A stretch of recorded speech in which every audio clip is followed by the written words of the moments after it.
The garage creaked with every gust of wind, like it was exhaling memories it never asked to hold.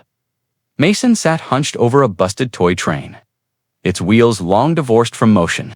His hands weathered, cracked, stubborn moved gently, like he was tuning an old violin. The faint click of metal against metal echoed through the narrow space. On the walls, rusting nails clung to broken wrenches and yellowed sketches. Each sketch, a dream never funded.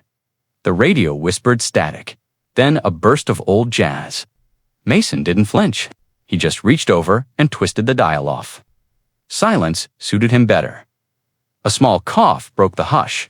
Behind him, his 8-year-old daughter, Lily, peeked around the corner, blanket draped over one shoulder, eyes still sleepy. "You coming in soon, Daddy?" "Soon. Peanut. Just need to finish giving this guy a second chance." She smiled, more out of habit than joy, and disappeared. He stared at the toy train. "Second chances?" he muttered. "You and me both." Outside, dusk was folding into itself. Mason wiped his hands, stood, stretched his spine, cracking like an old door end, stepped out into the dim street. The world smelled like rust in yesterday's rain. That's when he saw it, near the park bench, by the cracked sidewalk. Surrounded by fallen leaves and a discarded soda can, sat a broken toy car. But not just any toy car. Sleek, shiny, clearly expensive. Its side was scuffed, like someone had thrown it. The kind of toy he couldn't afford even before life fell apart. It looked misplaced, abandoned, just like him. Mason glanced left, then right. No one. He knelt beside it, lifted it slowly, as if touching a relic. Who throws away something like this? The car's cracked headlight glinted in the street lamp. So did Mason's eyes. Mason sat cross-legged on the edge of the cracked sidewalk, the broken toy car in his lap.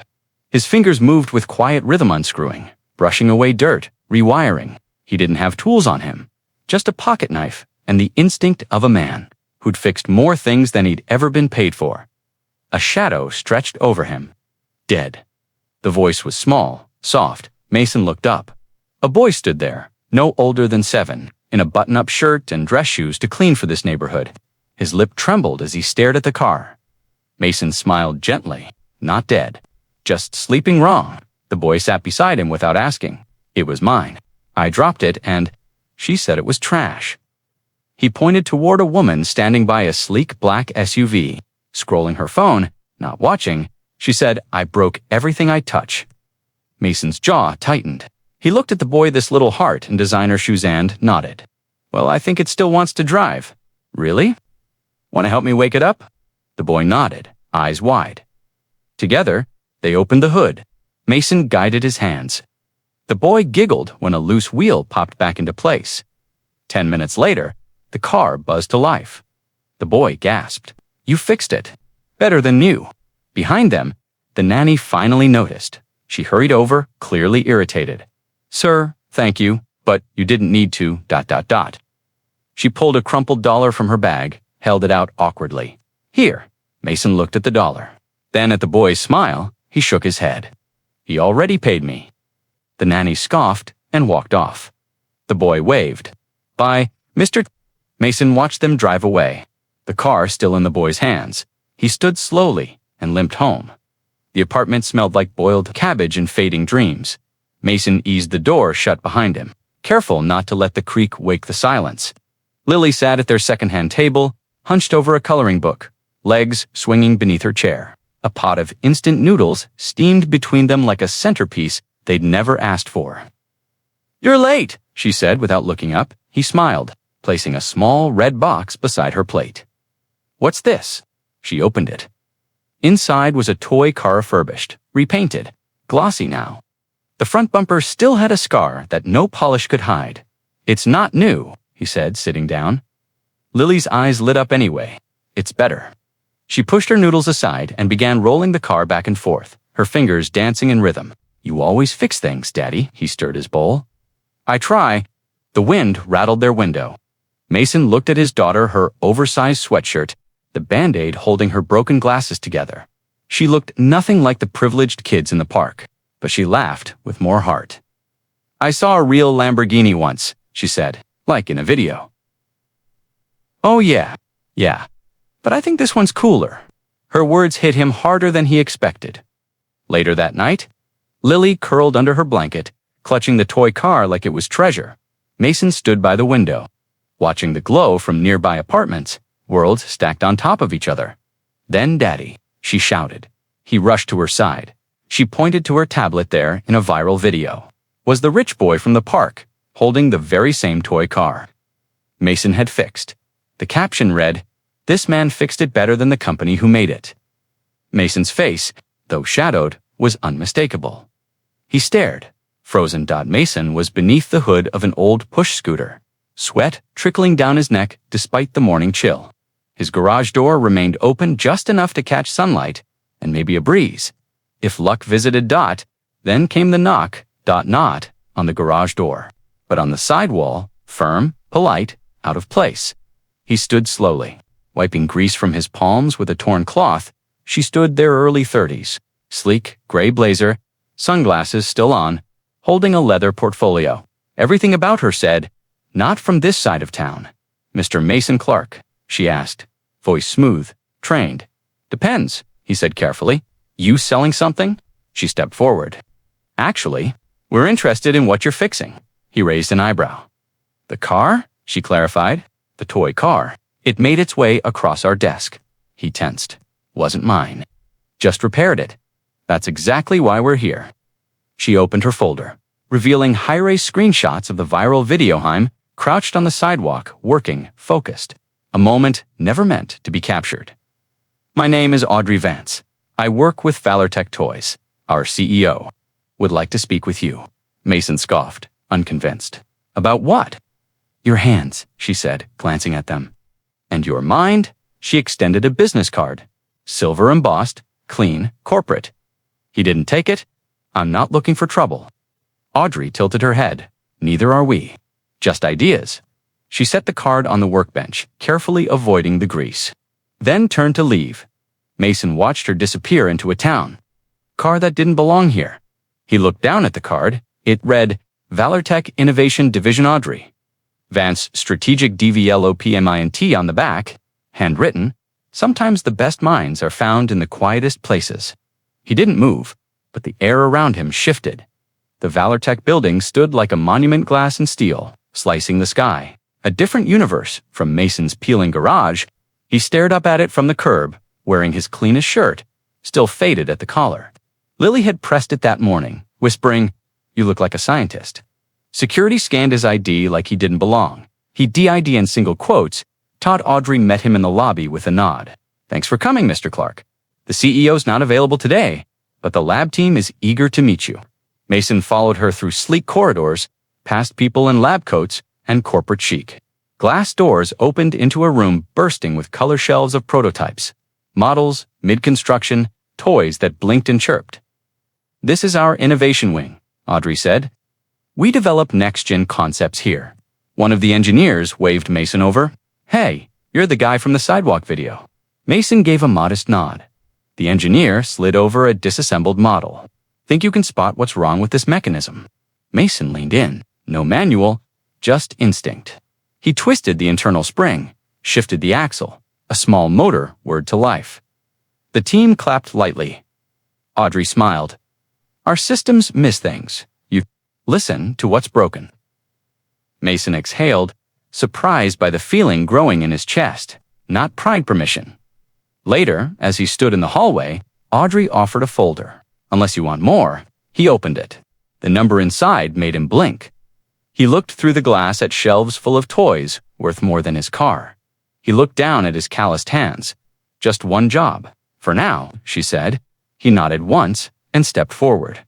Mason walked the polished floors like they might crack beneath him. The lab buzzed with quiet HUMS 3D printers. Digital welders, robotic arms assembling miniatures with eerie precision. Every surface gleamed. Even the gloves they gave him felt like paper made from clouds to clean to soft. He didn't belong here, but his hands moved like they did. Tucked into a corner, he worked on a stubborn prototype, a walking toy dog that refused to stay balanced. He adjusted the weight in its hind legs, slipped a rubber washer under the front wheel, tightened, rewired. Click. Balance. Behind him, tiny shoes padded across the floor. "That's my dog." Mason turned. The boy from the park stood there in a Valortech polo now, clutching a juice box. He froze.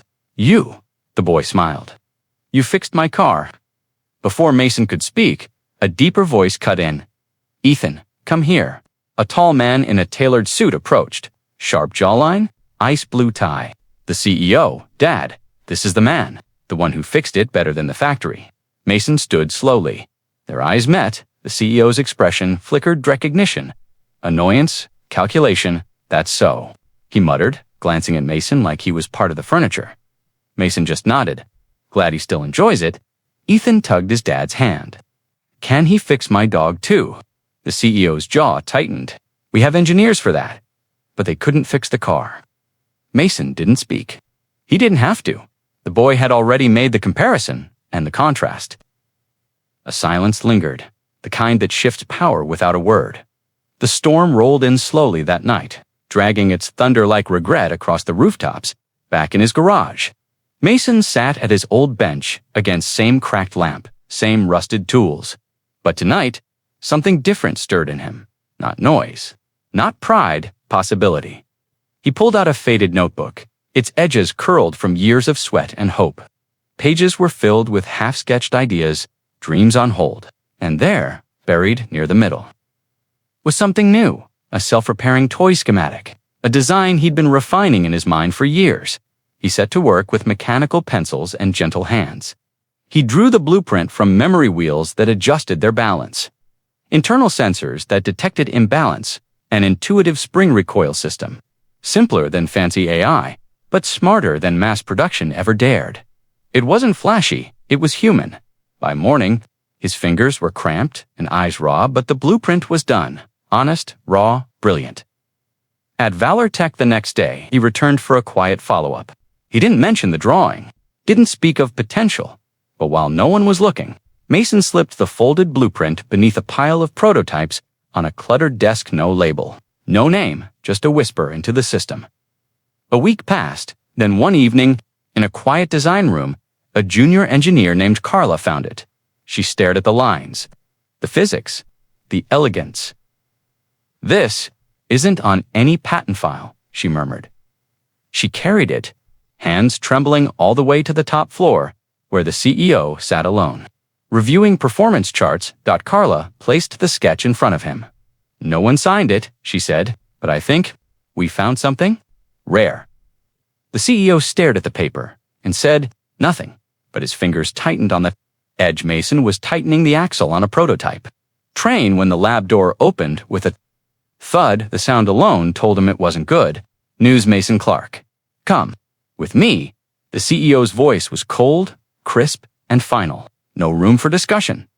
Mason wiped his hands slowly, unbothered on the outside. Inside, his chest pulsed with quiet alarm. He followed the CEO through glass corridors that made him feel C-.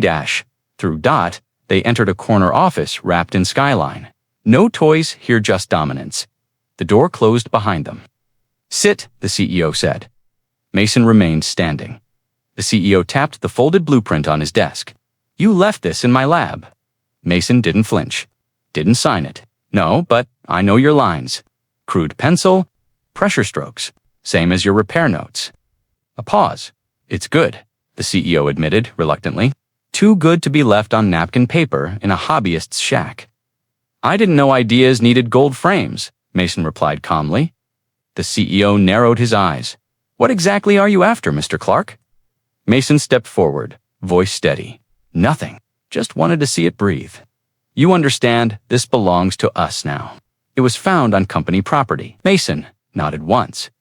"But your son," he said softly, smiled for the first time because of it. "That's what matters to me." That cracked something briefly, behind the CEO's polished exterior. A flicker of discomfort. "You're dismissed," he said, as Mason turned to leave. The CEO called out, "We don't pay for sentiment." Mason paused at the door. "No," he said. "That's why you'll always need men like me." He stepped out, leaving silence in his wake.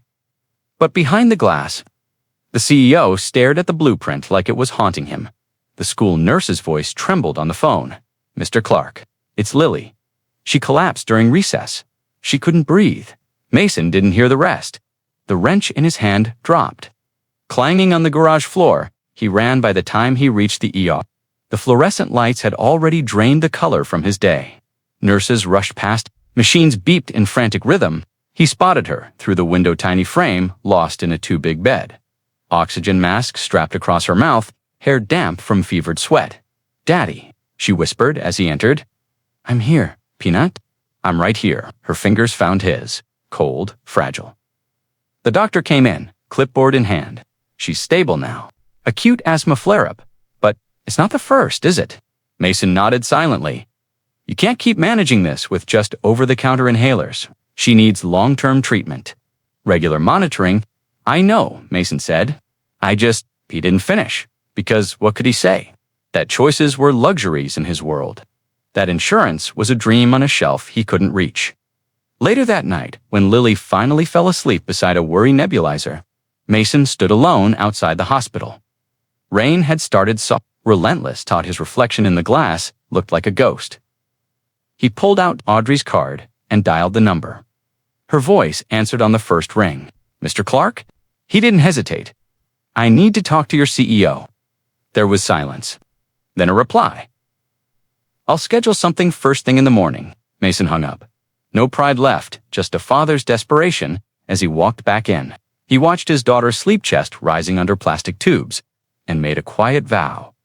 Whatever it took, she would breathe. The Valortech conference room was silent, sterile, and colder than usual. Mason sat opposite the CEO, who was flanked by 2 legal advisors and Audrey. Standing quietly at the corner, like she didn't want to be there, a contract lay open on the table. Mason didn't touch it. The CEO leaned forward. "We'll cover your daughter's full medical costs. Private care. Top-tier specialists." Mason didn't blink. In exchange for what? The CEO slid the contract closer. "You transfer all rights to the blueprint. We re-engineer it under the Valortech name. You walk away with the money, ... and your daughter walks into health." Mason stared at the paper pages of legal language. Clinical promises wrapped in handcuffs. "You get everything," he said quietly. "And I get ... You get peace of mind." Mason shook his head. "No, you get control. I get silence." Audrey flinched. The CEO folded his hands. "This is business, not sentiment. You left your idea on our desk. That's a gift, not a partnership." Mason looked at him really, looked a man with perfect cufflinks but no fingerprints. "It's not personal." Then he looked at Audrey. "But she knows it should be." The CEO tapped the pen against the table. "You have until tomorrow, noon." Mason stood slowly, contract still untouched. At the hospital that night, he sat beside Lily's bed, the hum of the machine lulling her to sleep. The contract rested in his lap, unopened. He watched her chest rise, fragile and brave, and stared at the ceiling. One day to decide between dignity and survival, between silence and breath. The hallway lights flickered. Time was moving, and it would not wait. Lobby screens usually played glossy ads, but today, something raw flickered across them. A clip, shaky, unedited, real. Mason, kneeling on a city curb, hunched over the broken toy car, guiding a child's hands. His face wasn't fully visible, but his touch, his care, his voice teaching a child how to listen to a broken thing, it was unmistakable. The caption read, "The real innovator." Not every genius wears a suit. By noon, it was everywhere. Tech blogs, parenting groups, DIY forums. Then mainstream news. Hundreds of comments flooded in. "Who is this man? He's what tech forgot I'd buy from him over any brand." In his garage, Mason stood in front of his flickering phone screen. Audrey had texted twice. Missed calls from Val, a single message from her. "This changes things. Don't sign yet." But Mason didn't respond. He watched Lily sleep beside her nebulizer, her little chest rising slower now. Better. The next morning. A knock came not at his garage, but at his apartment door. A courier, thick envelope, no return address. Inside, a letter from a rival toy company. A modest offer. Lower than Valortech's money, but different. It included shared patent rights, design freedom, full medical coverage for his daughter, and a handwritten note at the bottom. We invest in people, not just property. Mason's hand shook. The power was shifting, quietly like dawn creeping past closed blinds.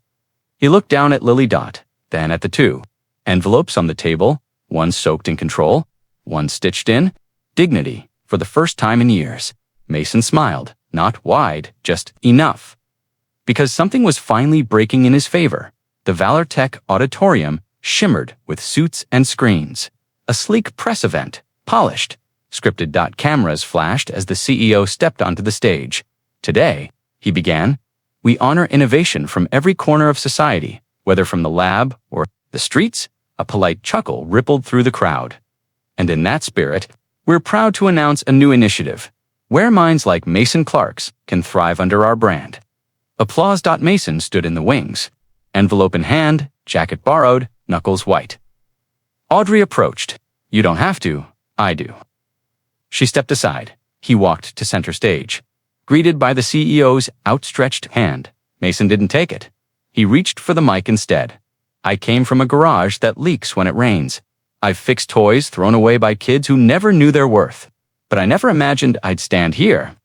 Silence. I was offered a future. In exchange for my voice, he held up the contract. Then slowly tore it in half. Audible gasps. Camera shutters. I won't sell silence. Not for my daughter's breath. Not for a check. The CEO stepped forward, tense. Mr. Clark, this isn't, but Mason faced the crowd.